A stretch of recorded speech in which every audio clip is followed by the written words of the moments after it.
حاضر ہے ایک بندہ آوارہ آج۔ الحمدللہ وکفا والصلاة والسلام علی جمیع الانبیاء خصوصاً علی سیدنا و مولانا محمد المصطفیٰ وعلی آلہ واصحابہ الاتقیاء اما بعد۔ وبالسند المتصل منا الى الامام الترمذی رحمہ اللہ تعالی قال حدثنا احمد بن عبد الضبی البصری قال حدثنا عیسی بن موسیٰ عن عمر بن عبداللہ مولا غفرہ قال حدثني إبراهيم بن محمد من ولد علي بن أبي طالب رضي الله تعالى عنه قال كان علي رضي الله عنه إذا وصف رسول الله صلى الله عليه وسلم قال لم يكن رسول الله صلى الله عليه وسلم بالطويل المبغض ولا بالقصير المتردد وكان ربعة من القوم ولم يكن بالجعد القطد ولا بالسبت كان جعدا رجلا ولم يكن بالمطهم ولا بالمكلثم وكان في وجهه تدوير أبيض مشرب أدعج العينين أهدب الأشفار جليل المشاش والكتد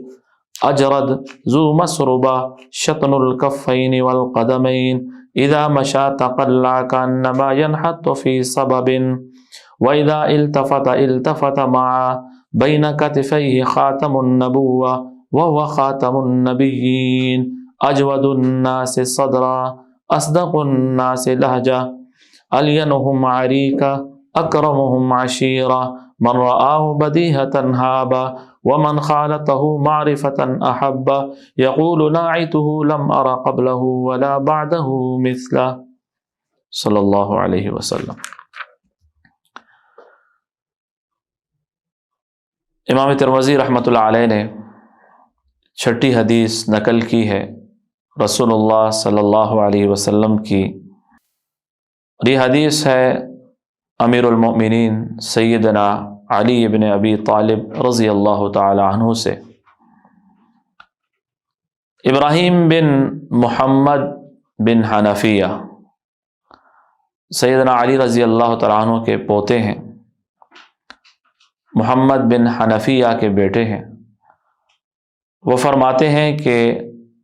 سیدنا علی المرتضی رضی اللہ تعالی عنہ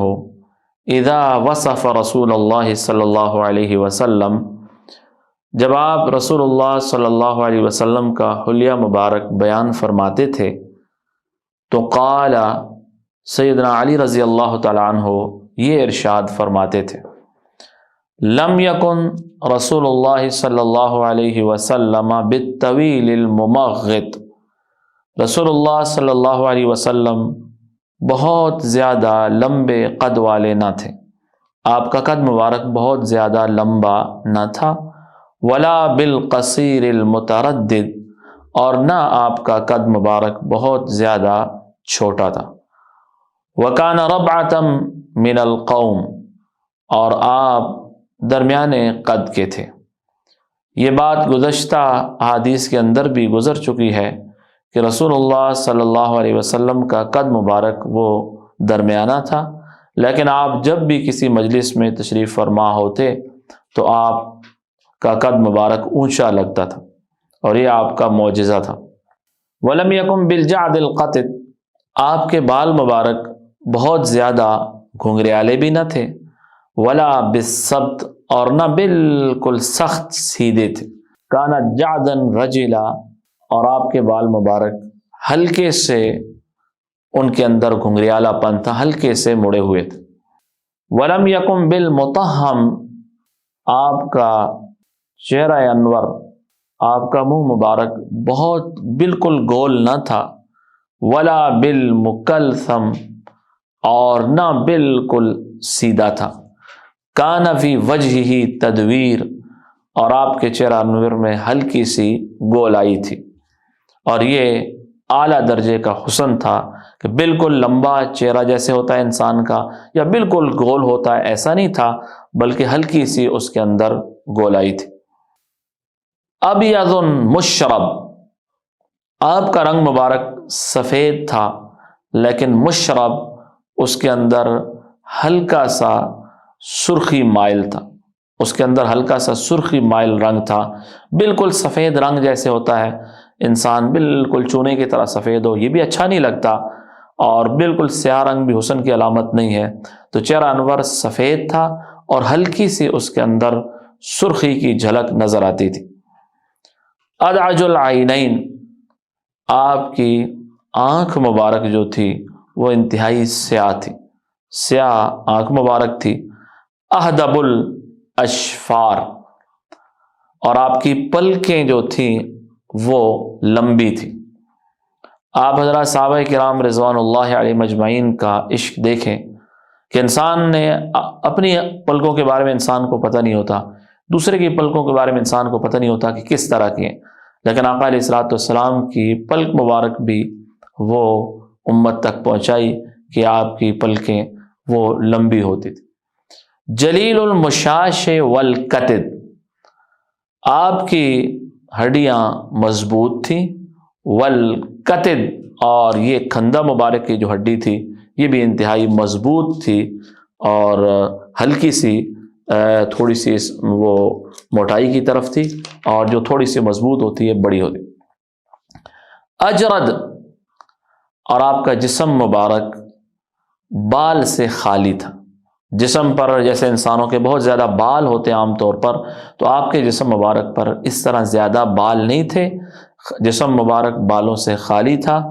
ذو مسربہ، البتہ ایک بالوں کی ایک لکیر تھی جو سینہ انور سے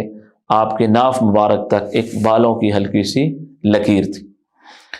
شطن الکفین والقدمین، اور آپ کے جو ہتھیلیاں مبارک تھیں اور آپ کے پاؤں مبارک یہ گوشت سے بھرے ہوئے تھے، بالکل کمزور ہتھیلی انسان کی ہوتی ہے ایسی نہیں تھی، بلکہ مضبوط ہتھیلیاں تھیں اور وہ گوشت سے بھری ہوئی تھی۔ اذا مشا تقلع، جب رسول اللہ صلی اللہ علیہ وسلم آپ چلتے تھے تو آپ قوت کے ساتھ اپنا پاؤں مبارک اٹھاتے تھے، کہ انسان بعض لوگ چلتے ہیں اور پاؤں گھسٹ گھسٹ کے زمین پر جا رہے ہوتے ہیں، تو آقا علیہ الصلوۃ والسلام جب چلتے تھے تو آپ کا پاؤں مبارک پورا اٹھتا تھا اور مضبوطی کے ساتھ آپ پاؤں اٹھاتے تھے۔ کأنما ينحط فی سبب، اور آپ ایسے چلتے تھے گویا کہ آپ اوپر سے نیچے کی طرف چل رہے ہیں، اور یہ اس میں عاجزی بھی ہوتی تھی، اور انسان جب اوپر سے نیچے آتا ہے تو انسان مضبوطی کے ساتھ پاؤں رکھتا ہے کہیں گر نہ جائے، تو پاؤں بھی آپ مضبوطی سے اٹھاتے تھے اور آپ کی نگاہ بھی نیچے ہوتی تھی، اور ایسے محسوس ہوتا تھا جیسے اترائی سے آقا علیہ الصلوۃ والسلام نیچے کی طرف اتر رہے۔ وَإِذَا الْتَفَتَ الْتَفَتَ مَعًا، جب آپ کسی کی طرف متوجہ ہوتے تو پورا آپ اس کی طرف ایسے متوجہ ہو جاتے تھے۔ یہ ایسا نہیں ہے کہ جیسے انسان بات کرتے کرتے صرف دائیں طرف ایسے رخ کر لے، تو یہ ہلکا سا اس کے اندر تکبر کا شائبہ ہوتا ہے کہ جب انسان کسی کی طرف ایسے ہی متوجہ ہے، پورا نہیں پھر رہا، تو آقا علیہ الصلوۃ والسلام کی یہ عادت مبارکہ نہیں تھی، آپ کسی کی طرف متوجہ ہوتے تھے پورا متوجہ ہوتے تھے اس کے۔ صحابہ کرام فرماتے ہیں کہ جب تک انسان اپنی بات پوری نہ کر لیتا تھا آپ پیچھے نہیں ہٹتے تھے۔ دوسری روایات کے اندر یہ بات آتی ہے، کسی آدمی نے آپ سے مصافحہ کیا اور مصافحے میں اس نے آپ کا ہاتھ مبارک پکڑ لیا، تو جب تک وہ آدمی خود اپنا ہاتھ نہ چھوڑتا تھا آقا علیہ الصلوۃ والسلام اس کا ہاتھ نہیں چھوڑتے۔ کوئی عام انسان آ جاتا، یا رسول اللہ مجھے آپ سے کام ہے، جب تک وہ آپ سے بات کرتا رہتا تھا آقا علیہ الصلوۃ والسلام اس کی طرف متوجہ ہوتے تھے۔ یہ آپ کے اعلیٰ اخلاق تھے کہ آپ کسی کی طرف توجہ فرماتے تھے، پوری توجہ فرماتے تھے، اور آپ کی مجلس میں بیٹھنے والا ہر شخص یہ گمان کرتا تھا کہ آپ اس کی طرف خاص طور پر توجہ کر رہے ہیں اور آپ کا اس کے ساتھ ایک خاص قسم کا تعلق۔ اذا التفت التفت معا، جب آپ کسی کی طرف متوجہ ہوتے تو آپ پورا متوجہ ہوتے تھے، صرف چہرہ ایسے کر کے ایسے نہیں، پورا متوجہ ہوتے۔ بین کتفیہ خاتم النبوہ، آپ کے دونوں کندھوں مبارک کے درمیان، آپ کے دونوں شانوں کے درمیان میں ایک نبوت کی مہر تھی، خاتم النبوہ، نبوت کی مہر تھی کہ آپ اللہ کے آخری نبی ہیں، وَهُوَ خاتم النبیین، اور آپ خاتم النبیین۔ حضرت سلمان فارسی رضی اللہ تعالیٰ عنہ کی ایک لمبی حدیث ہے جس میں وہ فرماتے ہیں کہ میں نے 3 علامات رسول اللہ صلی اللہ علیہ وسلم کی پرانی کتابوں کے اندر پڑھی تھی۔ ان میں ایک یہ تھی کہ آپ صدقہ نہیں کھائیں گے، دوسرا یہ تھا کہ آپ ہدیہ کھائیں گے اور تناول فرما لیں گے ہدیہ، اور تیسرا ہدیہ قبول کر کے اس کو تناول فرما لیں گے، اور تیسری یہ تھی کہ آپ کے دونوں کندھوں کے درمیان ایک ختم نبوت کی مہر ہو۔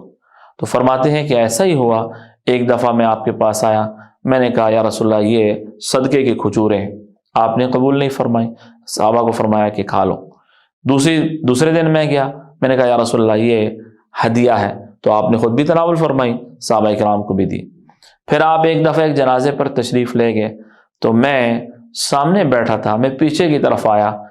تو آقا علیہ الصلوۃ والسلام سمجھ گئے آپ نے اپنے جسم مبارک سے کپڑا پیچھے کر دیا، چادر مبارک، تو میں نے آپ کے کندھوں کے درمیان آپ کی جو مہر تھی وہ میں نے دیکھی۔ اس پر امام ترمذی رحمۃ اللہ علیہ نے ایک پورا باب آگے قائم کیا ہے آقا علیہ الصلوۃ والسلام کی اس ختم نبوت کی اس جو مہر ہے آپ اس پر۔ وَهُوَ خاتم النبیین، آپ خاتم النبیین ہیں۔ خاتم النبیین آخری نبی، رسول اللہ صلی اللہ علیہ وسلم کو یہ اعزاز حاصل ہے کہ آپ اللہ کے آخری نبی۔ چنانچہ رسول اللہ صلی اللہ علیہ وسلم کے بعد کوئی شخص بھی نبوت کا دعویٰ کرتا ہے کسی بھی الفاظ سے، تو اس پر پوری امت مسلمہ کا اتفاق ہے کہ یہ شخص دائرہ اسلام سے خارج ہے۔ جو شخص رسول اللہ صلی اللہ علیہ وسلم کے بعد اپنے آپ کو نبی کہتا ہے کسی بھی الفاظ سے، چاہے کہتا ہے میں امتی نبی ہوں یا بروزی نبی ہوں، کوئی بھی الفاظ بولے گا تو آقا علیہ الصلوۃ والسلام پر اللہ رب العزت نے نبوت کا دروازہ بند کر دیا۔ چنانچہ یہ بات قرآن پاک کے اندر بھی ہے اور احادیث مبارکہ کے اندر بھی یہ بات بہت تفصیل کے ساتھ بیان ہوئی ہے۔ چنانچہ قرآن پاک کے اندر اللہ پاک فرماتے ہیں ما کان محمد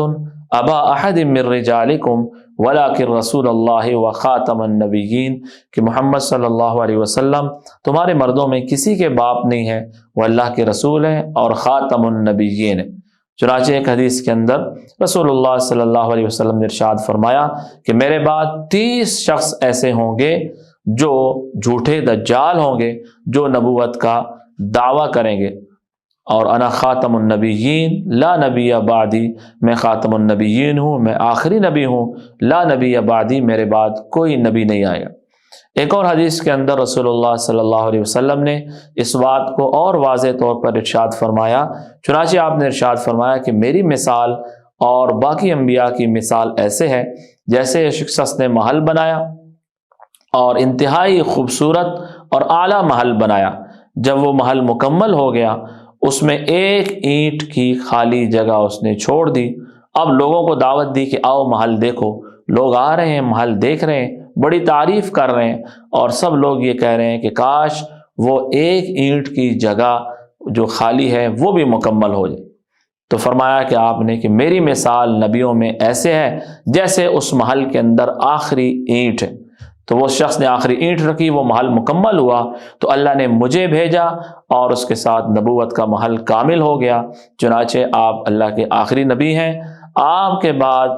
کوئی نبی نہیں آئے گا۔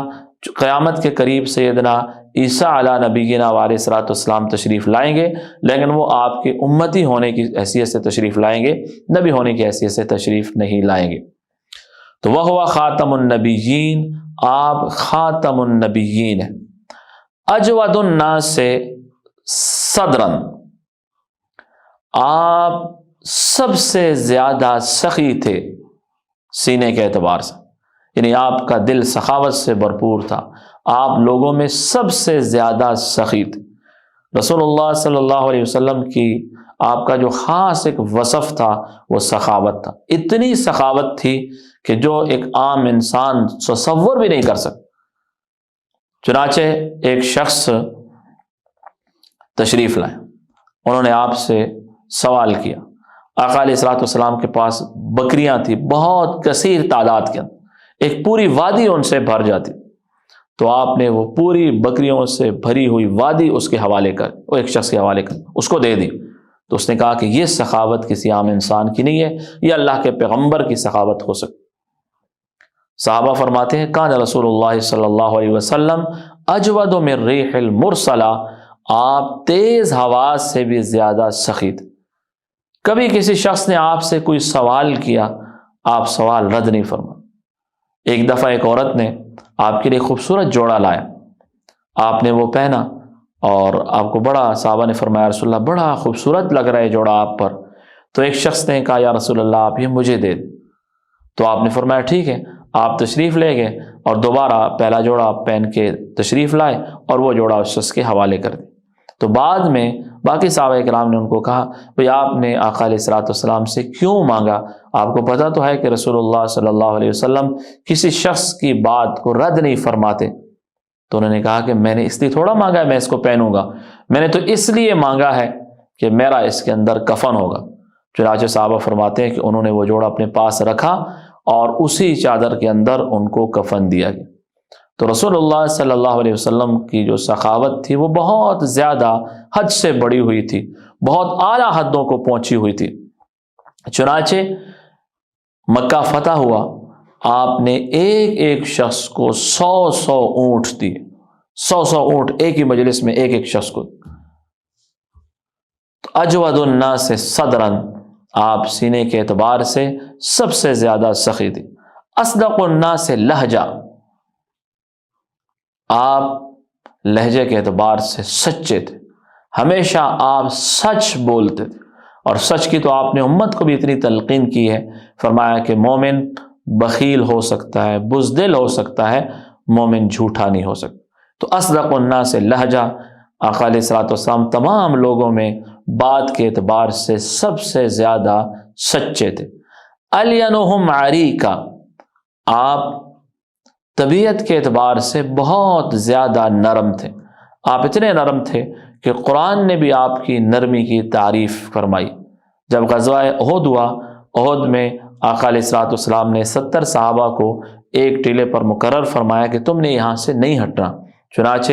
وقتی طور پر کفار کو شکست ہوئی، ان کا لشکر بھاگا تو وہ مسلمان ٹیلے سے نیچے آ گئے۔ اب ان کے جو امیر تھے انہوں نے منع بھی فرمایا لیکن وہ پھر بھی آ گئے، اور چنانچہ 70 صحابہ اس میں شہید ہو گئے۔ اس پر قرآن نے کہا فَبِمَا رَحْمَةٍ مِّنَ اللَّهِ لِنْتَ لَهُمْ، اللہ کی آپ پر کتنی رحمت ہے کہ آپ صحابہ کے لیے بڑے نرم ہیں۔ وَلَوْ كُنْتَ فَضًّا غَلِيظَ الْقَلْبِ لَانفَضُّوا مِنْ حَوْلِكَ، اگر آپ سخت ہوتے، سخت طبیعت والے ہوتے، سخت دل والے ہوتے تو صحابہ آپ کے آس پاس سے چلے جاتے۔ فَاعْفُ عَنْهُمْ وَاسْتَغْفِرْ لَهُمْ وَشَاوِرْهُمْ فِي الْأَمْرِ، ان کو معاف کریں، ان کے لیے استغفار کریں، ان سے آپ مشورہ کرتے رہیں۔ تو آقا علیہ الصلوۃ والسلام کی نرم طبیعت مبارک کی قرآن نے بھی تعریف کی، اور سیدنا علی رضی اللہ تعالیٰ عنہ فرماتے ہیں کہ الینہم عریکا، آپ طبیعت کے اعتبار سے سب سے زیادہ نرم تھے۔ اکرمہم عشیرہ، خاندان کے اعتبار سے سب سے اعلیٰ تھے۔ اللہ نے آپ کے خاندان کو چنا تھا کہ جیسا کہ حدیث میں آتا ہے کہ رسول اللہ صلی اللہ علیہ وسلم نے فرمایا کہ اللہ نے اسماعیل علیہ السلام کی اولاد میں سے کنانہ کو چنا، اور کنانہ کی اولاد سے قریش کو چنا، اور قریش سے بنی ہاشم کو چنا، اور بنی ہاشم سے اللہ نے مجھے چنا۔ تو آپ کا خاندان جو تھا وہ بھی چنا ہوا تھا۔ من رآہ بدیہۃ ہابا، جس شخص نے بھی آپ کو اچانک دیکھا، ہابا، اس کے دل میں آپ کا رعب پیدا ہو گیا۔ آپ کا ایک معجزہ تھا،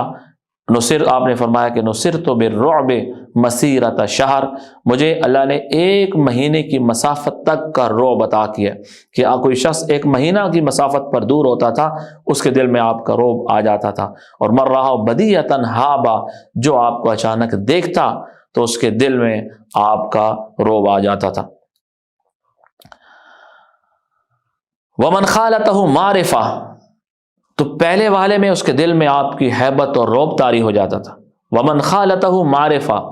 لیکن جو آپ کو پہچان لیتا تھا، آپ کے ساتھ اٹھتا بیٹھتا تھا، احبہ، وہ آپ سے محبت کرنے لگ جاتا۔